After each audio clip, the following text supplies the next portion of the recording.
Time for some peanut butter. I do like a bit of crunchy nut peanut butter. This is smooth. This isn't my favourite. Why have I got this? Find out in a second.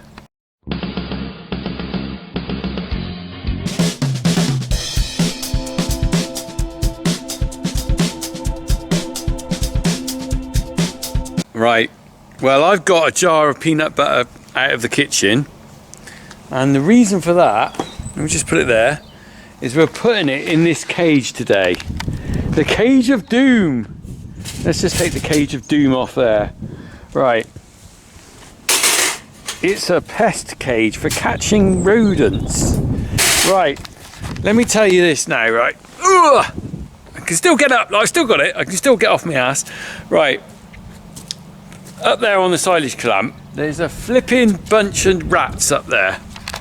Not that many, but just enough to be annoying in the fact that you go up there and I see a rat. Now we've had the dog up there. The problem is these flipping rats, they dive underneath the bales, and I'm not going to move flipping 200 bales to let the dog go around them, and the rat will probably disappear at the back anyway. So what I've been doing, I put bait boxes up there, and realistically the bait boxes, sometimes they take the bait, sometimes they don't. It seems a bit haphazard. Part of the problem is I've got, as you probably know on my previous video on Saturday I showed you, I've got rape meal over there which I'm mixing with the maize, or a protein mix. The problem with that is it's almost like a flipping feeder for the rats. So the problem is I think they're living in the straw, nipping over the fence to the buffet there, and then going back to the straw to have a little chat and a chill. So I thought, well, why don't I try? This is an experiment. I've never done this before. It might not work. Why don't I try this? We got given this the other day, actually, quite coincidence. Someone said, do you want it? And we're chucking it out. And I thought, oh, well, okay. So what we got here, where can I put this? Let me put it on top of the old, let's put it up on top of the old yard scraper. Right. So what we got here, now I've never used this before. Oh, I really need two hands. So this goes up. All right, hang on. Let me just get the tripod because this isn't going to work me doing it like this. Right. So what we got here, look, I've got it on the tripod now. Let's see if I can show you how this works. So this flap there goes down. This hinge. And I push this up here. And I think, oh yeah, there's a little hook. There we go. Right, let me just show you this. Right, so I push the flap up. So what we got here is a plate. Look, the plate there connected up to this wire. When something goes and pushes down on that plate, that releases this little catch here, and this falls down. Let me just see if I put my, look, you see? That's fallen down, and that would trap anything in. So we got a hanging basket there, which I'm not going to use. I have got some peanut butter I'm going to put on there. Let me go and get it. It's not really a waste of peanut butter. So I like crunchy nut peanut butter, and I went to get the peanut butter the other day, and I thought, it's funny, I'm eating much of that lately. And then I realised my wife made the mistake of buying smooth. So I thought, well, okay, that's fine. And then I checked the expiry date, November. Can you see that? November 2021. So what's happened is, because it's not crunchy, I haven't bothered eating it, and it's gone out of date. So it's perfect for the rats. I'll have to buy a jar of crunchy at some point. But have any of you tried peanut butter and jelly, or this jam really, isn't it? Americans call it peanut jelly. Peanut butter and jam sandwiches? I've never tried that. It seems a bit weird to me, but that's what the Americans like, isn't it? Anyway, rats supposedly like this stuff. They also like chocolate, apparently, but I'd rather chuck away the old out-of-date peanut butter than the chocolate. So I'm going to smear some on there, and then we'll go up and put it up on the clamp, and we'll have a look in a few days' time, see whether we get any rats. Might be less than that. I hope it works.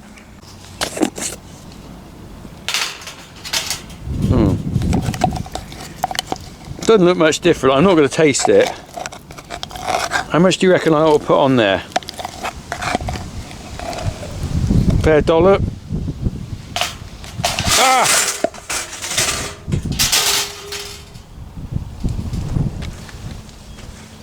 Right. Let's open her up.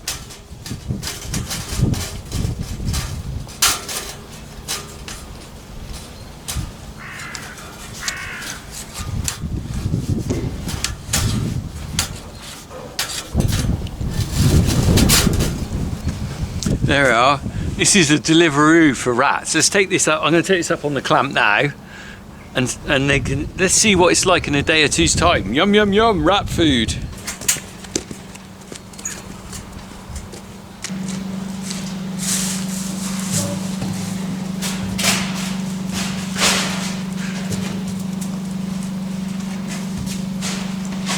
Right, there I am up on the clamp.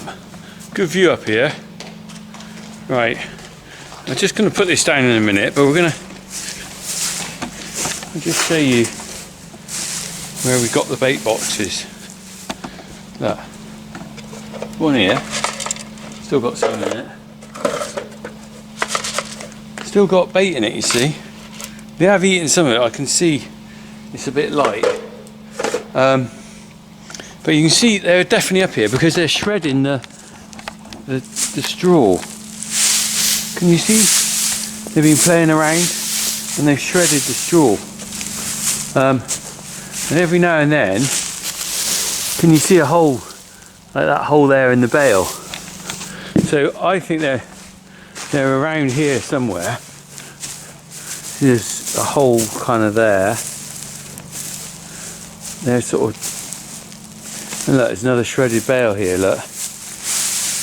Just loose. And look, another hole. Do you see what I mean? I'm not going to pull out all these bales just to let the dog have a go. Right, so where am I going to put this then? Where am I going to put my experimental rat cage? Nuts or hazelnuts? Well, it's not, is it? Nuts or peanuts? Rats like them and they don't go home. They won't go home if they get in here. They'll be going into a water trough. That's how you basically drop that in. How else do you get rid of them? I don't know. You basically drown them. Right, I think I'm going to put it about here. Somewhere here. So if they're having a wander, this, I haven't got the hang of this yet because it's a bit new to me. Some of you watch this do this probably quite regularly. How did you get that? That's it. Oh! Crikey.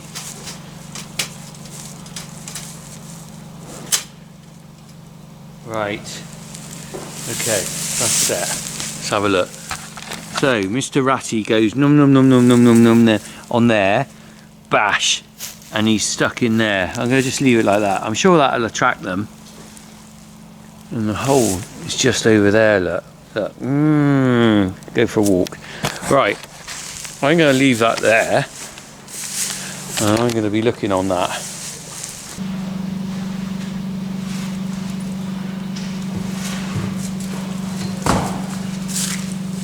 Just as I was finishing off there, the battery went. But anyway, I'm going to leave that up there. I don't know how. Do you reckon it'll work? I don't know. If it works, it'd be good because you know, at least I know I've got the things. The problem with poisoning and stuff is that although you kind of see the bait going, you don't actually always find the bodies, and you don't really know whether you've done the job. Because up in the calves, I've been putting bait down for ages, and they've been taking it and taking it and taking it. It finally stopped being taken the other day, so I'm assuming that I've got all the rats that are there, but I'm not sure how much bait a rat eats before it dies. And I was a bit worried that they built up a resistance to the bait, which is why they were taking it for so long. The other option is there was a hell of a lot of them. I'm not sure which one of those is true. So we'll see whether we catch something in there, and if it works, I'll keep doing it. The only thing is that I can't keep, quite expensive way of doing it if you keep buying, putting peanut butter on there. Although actually, you know, that's probably cheaper than rat bait, because rat bait is flipping expensive. If you work it out per ton, it's ridiculous, because you buy a 20 kilo or a 10 kilo tub of rat bait, and it's sort of 40 or 50 quid. Well, you work out the tonnage per ton of wheat that goes into that. Someone's making a lot of money out of rat bait. Right, we're going to go down the fields now, because what I want to do is go and have a look at the state of the grass after all that flooding we had the other week. Remember I said to you about how bad the fields are flooded? Well, we've had grass underwater best parts of the winter in some places, and I know it's not looking good, but also the neighbour's wheat isn't that great, so we're going to have a look at that if we can, and chat about that. Always something, isn't there? I'm pretty soon I might actually get and do some field work. I'm still waiting for it to dry out, because it's not really completely dry yet. I've got, you know, I can't do chain iron rolling until that's really dry, same with the fert and stuff. Right, anyway, let's go.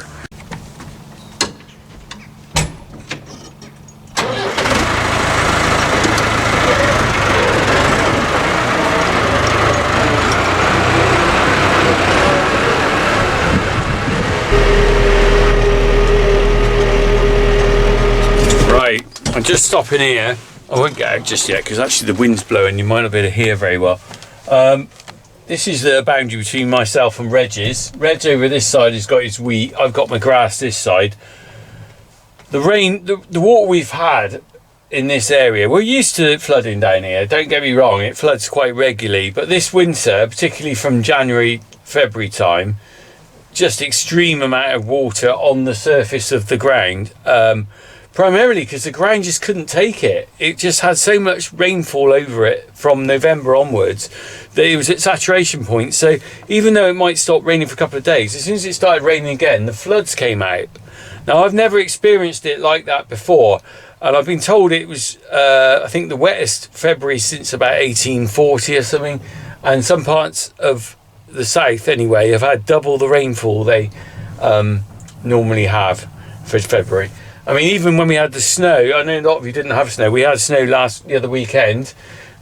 We had quite a lot of snow. The problem with that is it hit the ground and then it stayed in one place, all the rainfall. So instead of, say, having rain for a whole day and it gradually coming, we had it land as snow, which meant that when it thawed out, all the water went out at once. So that lot flooded again down there. Now, the impact for me is that I know my grass has rotted, some of it down there, and also Reg's crops haven't done well at all. Some of the areas it's actually died. So if I get out, we can just look over. I'll climb on the bonnet of the tractor. I can still do that. Sure I can. I'm not quite old and decrepit yet. Oh, this involuntary grunts. Any of you do involuntary grunts? You don't realise you're doing it, do you? I never used to grunt every time I went out. Now look at me. As soon as I got out there, grunt. Right, anyway, ooh, that window, that needs a clean. Look at that, the roof of the tractor never seems washed. Right, if I spin it around, can you see? You can see the damage the water has done. So this is a good example. If we look over further, I can zoom down. There's big patches down there. You can just see it still looking a bit wet. Over there, look. That's nearer to where I think there's a stream going through there. Look at it. I know he's got issues in the middle, but this is a classic example. I'm not going to jump over the hedge, but if you look there, essentially what's happened is it's been underwater for so long that the plant has died, and also you can see it's almost capped. Look, can you? If I zoom down, the ground is sort of capped. It's sort of washed smooth, if you like, almost, where the water's been on it so long. So there's big areas. Look, it's all along there. All along there. It just hasn't done well. So I'm not sure whether it's too late to re-drill any of that. You just have to accept that or not. I don't know. You're going to get a weed problem there, which you'll have to spray out. Unfortunately, that's nothing to do with Reg's farming. That's just the reality of what this winter's been like. Right, so let's get down off the roof without breaking my leg or something, and then we'll go and see what our grass is like, because there's a similar story with our grass in the lower fields, in the fact that it's just not done well under the water. So let's go and have a look at that.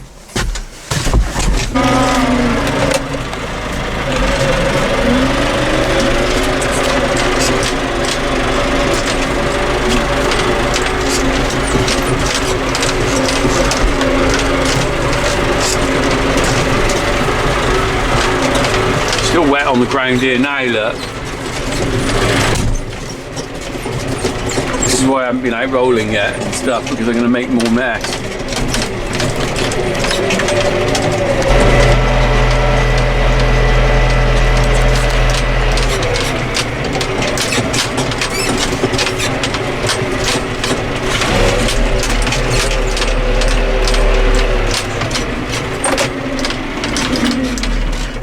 Right, let's get out here because I think it might be interesting to walk down. We're going to walk down here. Let's look at the grass here where it's healthy, where it hasn't had any rain or flooding on it. The grass has actually grown really well. Quite a length to it. Quite a good length on that grass. I could actually graze that now. So I could probably bring cattle if I wanted to down on this bit and just let them, if it wasn't high stocking rate, it's still a bit soft for them, but they would have something to eat. But we're getting down, we're going to walk on down to where the problem was, where the flooding was. Interesting, you might notice I didn't quite finish my hedge trimming the other day. Look, this is a field I had to quit on. It's too late, you've got to finish by the end of Feb. So I got this far, ran out of time. Look, a bit of hedge that didn't get done. But anyway, look at this. We're heading on down now. Look at the difference between that up there and this. Oh, it smells as well. Look at that. Let's go on down. We'll head on down to the where it really got wet. It smells. Do you know that smell? If you ever smell rotting seaweed, it smells like that. Look, slimy. Slimy smell. Yeah, look at this. Well, look, you can see the deer footprints. Here we go, look. Look at this. I just put the camera down. Look at that. It's like a map of dying grass. Underneath there is some green. Look at that. Doesn't look very promising though, does it? There is a bit of green.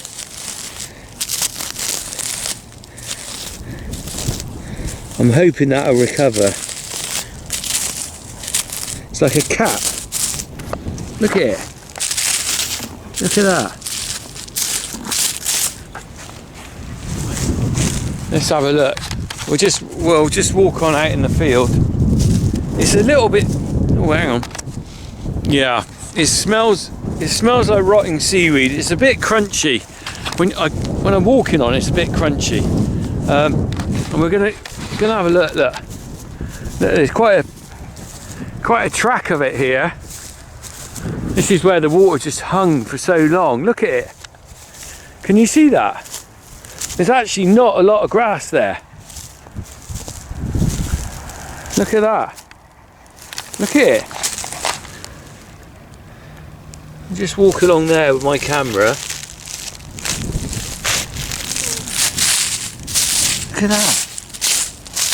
Blimey, look, the grass underneath is dead. Christ. Look at it. Disgusting. Look at that. That is all dead. Christ. So, I'm not sure what the impact will be on this field yet. It's not worth me reseeding it. I think what I might do, I'd be interested to have your take on it from some of you agronomist type people out there. I think what I might do is tickle it with the chain arrows. Not just yet. My CGI will come out and help me.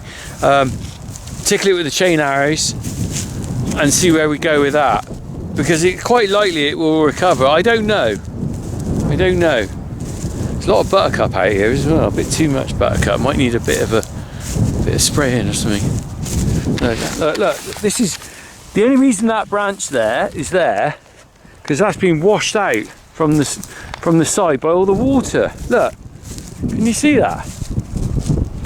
Don't really want that in the middle of the field because that'll... And look, same here. Look at this. This is all being washed out by the water's lapped up against the hedge, like almost like a tide. But look at this. Look, you can see this. It's all pretty bad. The only thing that's doing well is the buttercup. That's buttercup. Look here. Let's have a look. Look this. Look, let's walk down here. Look at this. Wow. Look at this stretch here. Seriously bad. Wow. It's like a strip all the way through. Wow. That's going to be quite a lot of the field like that, I think. Interesting. Cool, blimey. It's not too bad. My nose, I say not too bad, my nose is so used to the stink of a farm that I kind of don't find it that bad. So the interesting thing is there's an SFI option coming out, Sustainable Farming Incentive, I think, or Initiative, I never remember which one it is. Some sort of grant funding for, I think there's a floodplain meadows. Well, obviously this is a floodplain meadow really, isn't it? I don't know what the criteria for it is, whether I might put this into some sort of SFI on that. Well, there's a load more branches come out here. The buttercup, I think what it is the buttercup, yeah, that's what it is. The buttercup is showing up more in the grass because the grass is retarded or dead. Look at that. Don't want to get that in the mower, do you? My lovely new mower and all that knackered. Because this would be cut for hay in the summer. Jesus, quite a lot of branches here. Oh, blimey, look at all this. Look at that. Oh god. There's more work here than I thought because I'm gonna have to spend a while. Look at that. The little branches don't matter, but these big ones will go straight in the mower.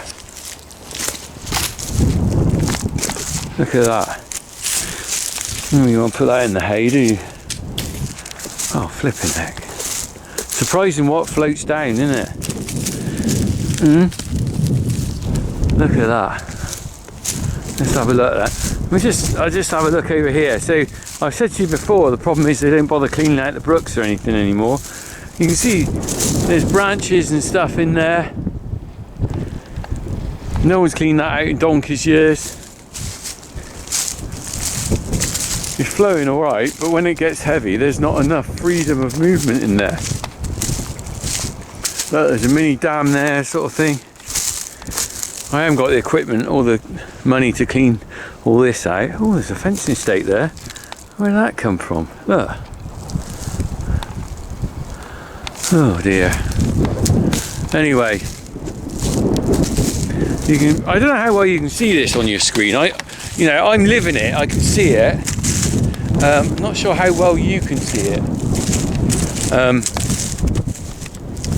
Anyway, it's not a tragedy. It's not an awful thing I've got to deal with. It's another thing to contend with that I will. Well, I'll wait and see how this recovers. But I thought this was an interesting thing to come down and just show you the impact of prolonged rain on my grass. It's knocked this right back. We're lucky. It's only March. It's got plenty of time to recover. I'm pretty sure we'll be all right. It's just, bit of a shock to see it, really. Right, I'm getting back now. Let's see how we get on with Ratty. I'll keep you posted on that.